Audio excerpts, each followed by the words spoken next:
என் இனிய உறவுகளே, நாம் இன்று 28/3/25 இருக்கின்றோம்.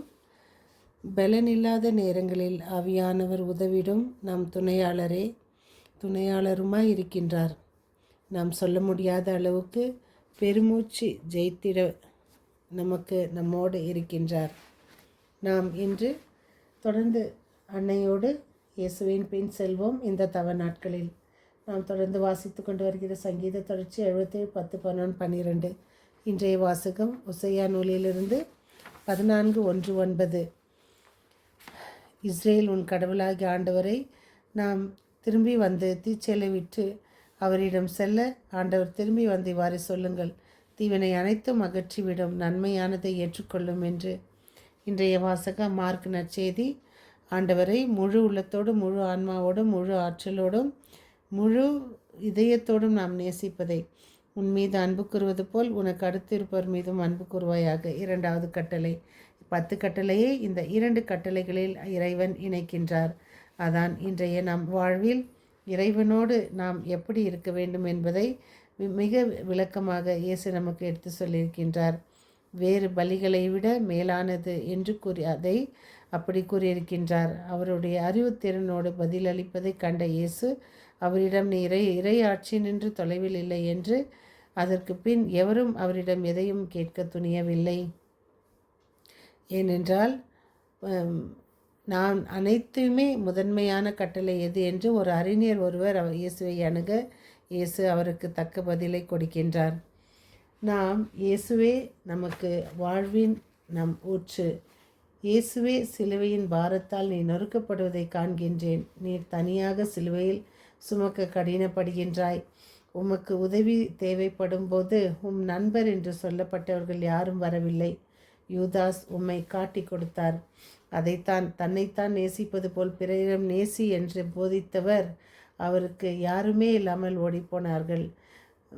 பேதுரு உம்மை மறுதளித்தார். மற்றவர்கள் உம்மை விட்டு ஓடினர். ஆனால் ஒரு அறிமுகம் இல்லாத மனிதர் உமக்கு உதவியாக வருகின்றார்.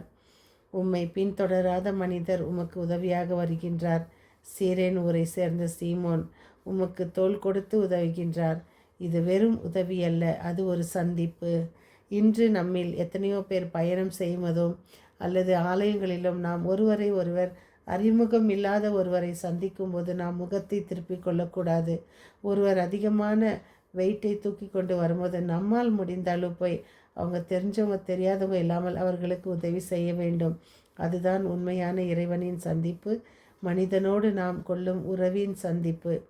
கொடுத்து நமக்கு சீரனூரை சேர்ந்த சீமோன் ஒரு எடுத்துக்காட்டு. அது வெறும் உதவி அல்ல, அது ஒரு சந்திப்பு அனுபவம். எங்கள் வாழ்வில் நாங்களும் எதிர்பாராத அனுபவங்களை பெறுகின்றோம். புது புது மனிதர்களை, புது புது சந்திப்புகள், எதிர்பாராத நிகழ்வுகள், அன்பு செய்யும் வாய்ப்பை பெறுகின்றோம். மற்றவர்களில் இருக்கும் தன்மையை விட நன்மையை உணர்கின்றோம். இயேசுவே, உம்மை போன்று பல நேரங்களில் எங்கள் நண்பர்கள், நலன் விரும்பிகள் என நினைத்தவர்கள் எங்களை கைவிட்டு விடுகின்றனர். ஆனால் உமக்கு உதவிய சீமோனை போன்று எங்களுக்கும் எதிர்பாராத உதவிகள் எங்கள் சிலுவையை சுமக்கும் ஆற்றலை எப்படியும் பெறுவோம். சீமோனின் உதவியால் நீர் சிறிது இளைப்பாறுவதை காண்கிறோம். உமக்கு உதவிய சீமோனை காண்கின்றேன். இந்த எதிர்பாராத சந்திப்பை அவர் உணர்ந்திருப்பார். உம் நுகம் அழுத்தாது, உம் சுமை எளிதாய் உள்ளது என்பதை அறிந்திருப்பார். ஆண்டவரே, சீமோனை போன்று சிலுவை சுமந்து உன் பின் செல்லும் ஆற்றலை எங்களுக்கு தாரும். இதோ இந்த விடியற்காலையில் எங்களை தட்டி எழுப்பியதற்காக உமக்கு நன்றி செலுத்துகின்றோம். எங்களை இரவு முழுவதுமாக கண்ணீர் மணி போல் எங்களை காத்து, எங்களை தூதர்களை கொண்டு எங்களை சுற்றி நீர் எங்களை அரவணைத்து எங்களை காத்து வந்தீர். விடிந்ததும் இந்த விடியலை காண செய்தமைக்காக உமக்கு நன்றி செலுத்துகின்றோம். நாங்கள் சந்திக்கும் மனிதர்களில் சிலுவையும் சுமக்கும் தாழ்ச்சியும் தாரும். எங்கள் வாழ்வில் எங்களுக்கு உதவும் சீமோன்கள் உண்டு என்பதை தனிமையில் உணரும் வரம் தாரும். பிறரில் இருக்கும் தனிமையை காணவும் வாழ்வில் எதிர்பாராத சந்திப்புகளை ஏற்கொள்ளும் ஆற்றல் தாரும். எதிர்பாராத நிகழ்வுகளில் உம்மை காணும் உள்ளம் தாரும் இறைவா. இதோ இன்று பரீட்சை எழுதும் அனைத்து மாணவ மணிகளுக்காகவும் யாரெல்லாம் எங்களிடம் வேண்டிக் கொள்ளுங்கள் என்று கேட்டார்களோ அவர்களுடைய தேவைக்காகவும் இறைவா உம்மை வேண்டுகின்றோம். நோயில் வாடுவோர், வறுமையில் வாழ்வோர், மற்றும் வேலையில்லாதோர், திருமணமாகாதோர், குழந்தை பாக்கியத்தில், கடன் தொல்லையில், வட்டி பிரச்சனையில் வாழ்வோர் அனைவருக்காகவும் விசேஷமாகதோ இன்று இறைவனின் சிலுவையில் அவை அனைத்தையும் ஒப்புக்கொடுக்கின்றோம்.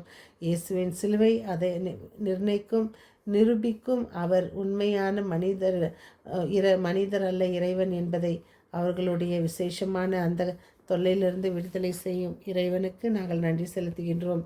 இந்த மன்றாட்டுக்களை எல்லாம் எங்கள் ஆண்டவராகிய இயேசு கிறிஸ்துவின் மூலம் எங்களுக்கு தந்திரலும் எங்கள் ஜீவனுள்ள நல்ல பிதாவே, ஆமேன். இயேசுவோடு ஒன்றித்திருக்கும் நாம் இதோ மற்ற மனிதர்களையும் இயேசுவாக காண்போம். இந்த தவ நாட்களில் மீண்டும் சந்திக்கும் வரை உங்கள் அன்பு தோழி.